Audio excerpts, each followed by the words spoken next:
Welcome to this explainer. Today, we're unpacking a grand historical narrative that honestly feels almost too incredible to be true. You know, we usually think of history as being shaped exclusively by massive armies, brilliant tacticians, and sweeping political movements. But what if the course of history was quite literally altered by a creature so small it could fit right in the palm of your hand? Get ready, because we're about to look at how a seemingly insignificant moment of compassion echoed through the centuries. Now, you might be wondering, could a single bird really decide the location of a great, sprawling metropolis?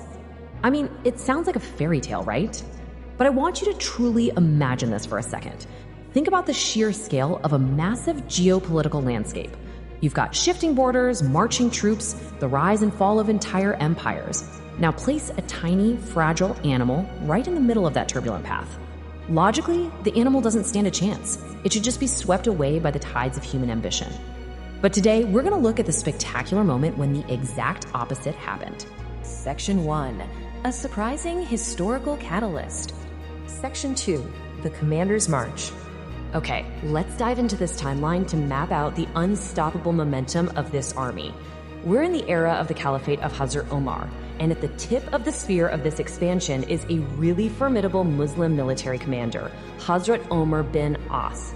He and his forces had just conquered a major Roman fort, and they were immediately preparing to march on to their next massive target. They were heading for the great city of Alexandria before eventually returning back to the River Nile. You can just picture the immense logistical machine kicking into gear here, right?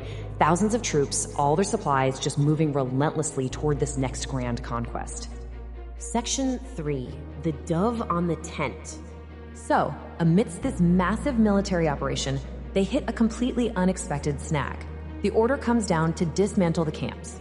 Dust is kicking up everywhere. Thousands of soldiers are pulling up stakes, rolling heavy canvas, packing their weapons. It's chaotic.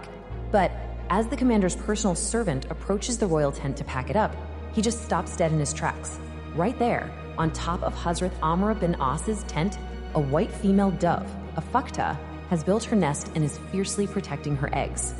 Well, the servant is now faced with a major dilemma. Does he tear down the tent and destroy the nest? Or does he go tell his fierce commander that this massive march is being delayed by a bird? Section 4. An unexpected order. It's literally the ultimate mismatch of power. On one side, you have this aggressive, highly coordinated army marching to conquer Alexandria.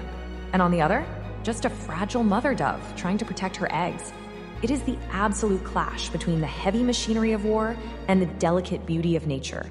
Yet, in this specific instance, absolute power didn't actually mean absolute destruction. Faced with this delay, the commander issues an absolutely extraordinary order. Hazrat Amr bin As commands that his own royal tent must remain exactly where it is. It's not to be touched. He literally leaves his own shelter behind, dictating that the tent has to stand until those eggs hatch and the young chicks are strong enough to fly away safely. So the army marches on, but that single tent is left behind as this silent, solitary sanctuary for a mother bird right in the middle of a war zone. Honestly, it is a staggering display of empathy from a hardened military tactician. Section 5. The City of Fustat. Because you see, the story of that single tent left in the dust doesn't end with the army marching away. Let's move to these steps and see how this builds. First, the army successfully conquers Alexandria, exactly as planned. After this major victory, they journey all the way back to the banks of the River Nile. And when they arrive back at the site of their old camp, they find the eggs have hatched and the dove family has safely flown away, leaving the empty tent exactly as it was. Seeing that his act of mercy has succeeded, the commander made a really profound declaration. He decided that this exact spot would become the new capital of Muslim Egypt. Now, what's really interesting here is the translation. The Arabic word for tent is Fustat, so he quite literally named this brand new, burgeoning city after the tent itself, Al-Fustat.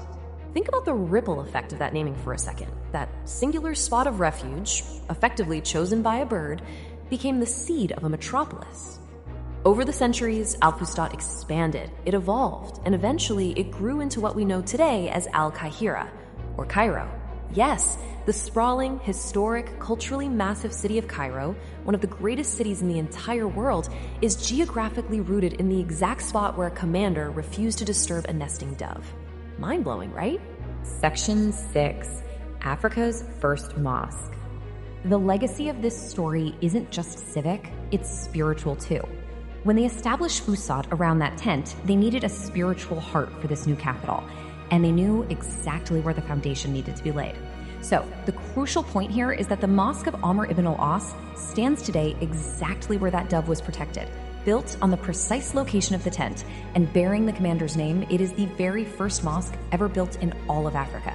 It's a monument of faith standing for centuries, anchored completely on the geographic coordinates of a bird's nest. So what does this all mean? Well, it leaves us with a profound thought to chew on. We spend so much time studying the wars, the treaties, the grand strategies that draw our maps, but looking at the origins of Cairo and the Mosque of Amr ibn al-As, we really have to wonder, are the greatest historical landmarks sometimes just monuments to the smallest acts of empathy? It's a beautiful reminder that sometimes stepping aside for the most vulnerable among us is exactly what lays the foundation for greatness. Thank you so much for joining me on this explainer, and definitely keep exploring the incredible hidden stories of our world.